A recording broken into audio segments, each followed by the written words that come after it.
जयपुर में इन दिनों gas cylinder को लेकर लोगों में परेशानी और नाराजगी देखने को मिल रही है। शहर के अलग-अलग इलाकों में कुछ लोगों ने सिलेंडर की उपलब्धता को लेकर चिंता जताई है। इसी स्थिति को देखते हुए इंडिया दस्तक की टीम ने जयपुर के कुछ गैस वितरकों से बातचीत की। जयपुर की मोहन गैस एजेंसी के मालिक सुरेश जी ने बताया कि शहर में गैस सिलेंडर की कमी की जो बातें फैल रही हैं, वह गलत अफवाहों का नतीजा है। उन्होंने कहा कि उनकी एजेंसी पर सिलेंडर की कोई कमी नहीं है और नियमित रूप से सप्लाई जारी है। सुरेश जी के अनुसार सरकार भी इस पूरे मामले पर नजर बनाए हुए है और अवैध तरीके से सिलेंडर की कालाबाजारी करने वालों के खिलाफ सख्त कार्रवाई की जाएगी।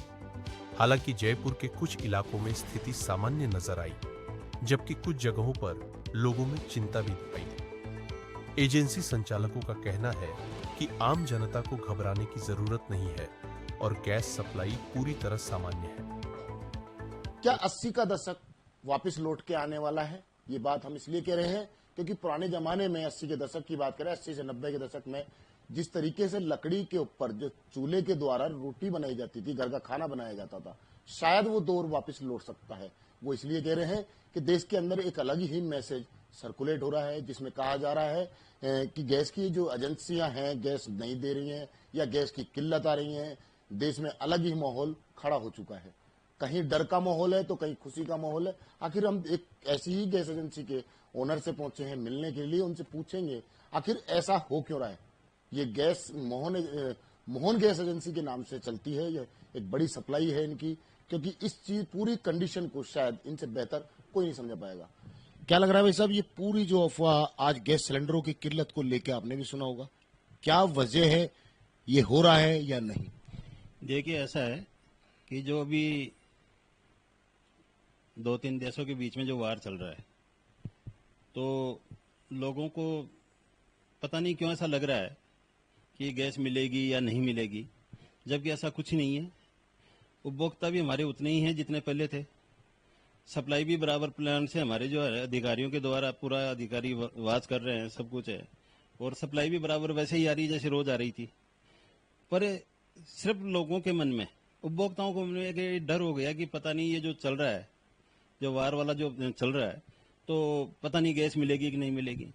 तो अब हर परिवार में अपन देखते हैं कि उनके पास में जैसे है, जो एचपी का भी कनेक्शन है, बीपी का भी है, इंडियन का भी है। सारे स्टॉक अपन फुल करके रख लें कि कोई ऐसा ना हो कि वार की वजह से कोई देश में संकट आ जाए। तो उनकी मानसिकता में हो गया कि पता नहीं कल क्या होगा, और इसी सोच से वो है जो एकदम से जैसे बुकिंग का बढ़ने का, और बुकिंग बढ़ने से बैकलॉग होना। बाकी जो नीडी व्यक्ति है जिसको हर महीने गैस चाहिए, और जो रेगुलर जो कस्टमर है, मैं समझता हूँ कि उनको कहीं कोई दिक्कत नहीं है, कोई परेशानी नहीं है, क्योंकि बराबर उनकी सप्लाई भी है, बराबर सब कुछ जा रहा है। अभी हम देख रहे हैं कि बहुत से लोग ऐसे भी हैं जिनके महीने 1.5 महीने में 2 महीने में सिलेंडर चलता था। अब आज वो है ना जो 25 दिन का इंतजार भी नहीं करता और उससे पहले अगले सिलेंडर की बुकिंग डालने की कोशिश कर रहा है। तो आज उसको ऐसी क्या जरूरत पड़ गई, जो उसके पहले 2 महीने का जो सिलेंडर एक चल रहा था, तो उसको 2 महीने में 2 सिलेंडर चाहिए। तो ये खाली है कि लोगों की सोच में आ गया कि पता नहीं कल क्या होगा, गैस मिलेगी कि नहीं मिलेगी, जबकि गैस की कोई कमी नहीं है, कोई दिक्कत नहीं है। वैसे एक चीज मैंने आज, हम जयपुर में इस चीज को लेकर निकले हैं। अभी मैंने भारत गैस एजेंसी के कोई डिस्ट्रीब्यूटर के पास का एक दौरा किया था, तो वहां एक लंबी लाइन देखने को मिली सिलेंडर को लेकर, और एक अलग ही माहौल। क्या है ये? देखिए, मेरी बात सुनिए कि कोई भी एजेंसी हो, एजेंसी का मतलब ये है कि उस एजेंसी के मालिक का सबसे पहला धैर्य ये होना चाहिए कि मेरा उपभोक्ता परेशान नहीं हो, मेरा कंज्यूमर परेशान नहीं हो, और उनको स्वयं को बात करना पड़ेगा इसके लिए। आज आपने देखा होगा जब से शॉर्टेज का जो एक माहौल बना हुआ है, उसमें मैं धन्यवाद देना चाहूंगा जयपुर शहर डीएसओ प्रियवर सिंह चारण जी को और उनकी संपूर्ण टीम को, कि वो जगह जगह उन्होंने जिस तरीके से है जो एक कंट्रोल कर रहे हैं, जिस तरीके से वो उन्होंने है जो जांच दल गठित करके जगह जगह चेक कर रहे हैं। अनऑथराइज अवैध रूप से जो कोई सिलेंडर रिफिलिंग वगैरह का जब कहीं काम चल रहा है, मैं देख रहा हूँ कि शायद एक लंबे अरसे के बाद में ऐसा देखने को मिला है कि इतनी तादाद में उन्होंने जगह जगह अवैध रिफिलिंग के मामले पकड़े हैं, और उनका जो कंट्रोल है। दूसरा, हमारे जो कंपनी के अधिकारी हैं, अधिकारी भी अभी इतने सचेत हैं कि सप्लाई बाधित नहीं हो, और जो मूल उपभोक्ता है, जो गैस का मूल उपभोक्ता है, उसके घर तक गैस पहुंचे, वो पैनिक नहीं होना चाहिए। और रही बात जहां तक ये भीड़ पड़ना और करना, तो हो सकता है उनका कोई मैनेजमेंट का अपना हिसाब होगा। आप मेरे यहाँ भी आए हैं और मेरे यहाँ करके आपने अभी ऑफिस में भी देखा है, सब कुछ देखा है। हम बड़े आराम से बैठे और हमारा जो काम दैनिक काम अपने हिसाब से चल रहा है। कोई भीड़ का माहौल नहीं है आपके पास। आपने भीड़ का माहौल देखा हमारे यहाँ ऑफिस में, आपको 1 घंटा यहाँ आए हुए हो गया, आपने वाच किया है, बताइए कहाँ दिक्कत आ रही है? तो ऐसा एक सवाल और भी मैं पूछूंगा। एक सबसे बड़ी जो समस्या शायद वो ये पूरे देश की मान सकते हैं, अवैध जो गैस का जो कारोबार है, ये कहीं ना कहीं लगातार, आपने भी खुद ने भी इस बात को माना है, कारों में, ऑटो में इनको भरा जा रहा है और वो कॉमर्शियल से ज्यादा घरेलू गैस का यूज हो रहा है। ऐसे लोगों पर क्या कार्रवाई होनी चाहिए?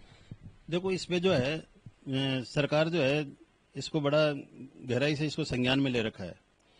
अभी मैं कहना चाहूंगा कि खाद्य आपूर्ति विभाग से पूनम प्रसाद सागर जो मैडम है, वो भी बहुत इस मामले में एक्टिव हैं और धन्यवाद देना चाहूंगा मैं तो जयपुर शहर के जो हमारे डीएसओ हैं प्रियवर सिंह जी चारण और उनकी टीम को, कि कम से कम उन्होंने आए दिन अवैध रिफिलिंग वालों पर जो शिकंजा कसा है, उन पे शिकंजा कसने से मैं कह रहा हूं कि जो इस तरह का जो काम कर रहे हैं उनमें एक डर का माहौल है।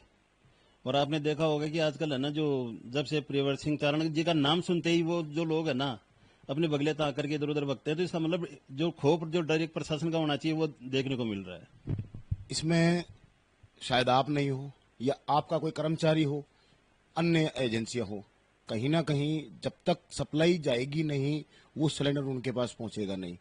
क्या लगता है कहां से ये सर्कुलेट होता है? नहीं, आपने देखा होगा जब भी है ना जो इस तरह के अवैध रिफिलिंग के मामले पकड़े गए हैं और उनकी गहराई तक भी गए हैं, उनके खिलाफ एफआईआर भी दर्ज करवाई है, तो कुल मिलाकर के सामने बात यही आई है कि जो भी सिलेंडर पकड़े गए वो जयपुर के बाहर से कोई गाड़ी है, जयपुर के बाहर के नंबरों की गाड़ी है, उन्हीं के पकड़े गए हैं।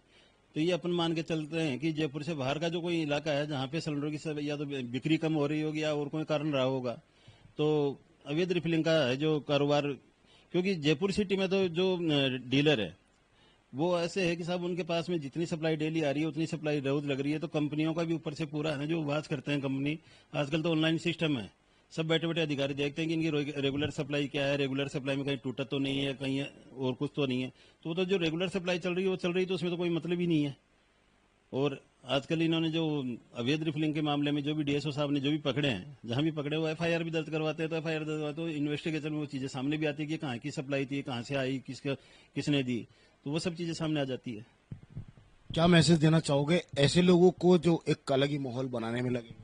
मैं तो यही कहना चाह रहा हूँ, जो अवैध रिफिलिंग वगैरह के जो भी प्रकरण है उसमें प्रशासनिक लेवल पे बढ़िया से बढ़िया कार्रवाई हो, क्योंकि उन पे कार्रवाई होगी तो जयपुर शहर के जो भी डीलर है, चाहे वो किसी भी कंपनी के हो, भारत के हो, एचपी को या इंडियन ऑयल के हो, कम से कम वो उनका किया हुआ जो काम होता है उनसे बदनामी तो सबकी होती है और सब संदेह में आता है कि हाँ यार क्या है क्या नहीं है, तो हम तो चाहते हैं उन पे कार्रवाई हो। क्या लग रहा है ये देश की जो किल्लत देखने को मिल रही है या सिलेंडरों की कमी बताई जा रही है, कब तक दूर हो सकती? नहीं साहब, मैं तो इसमें यही कहना चाहूंगा कि सिलेंडरों की ऐसी कोई किल्लत नहीं है।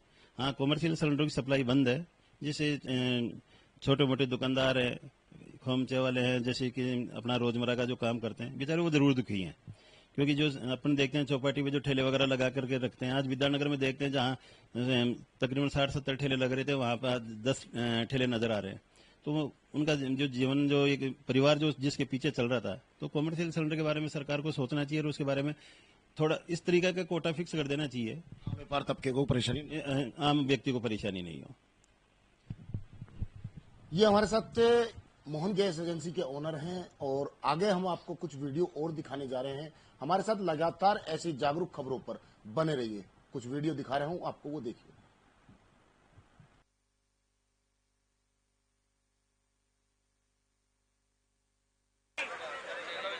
बहुत सारी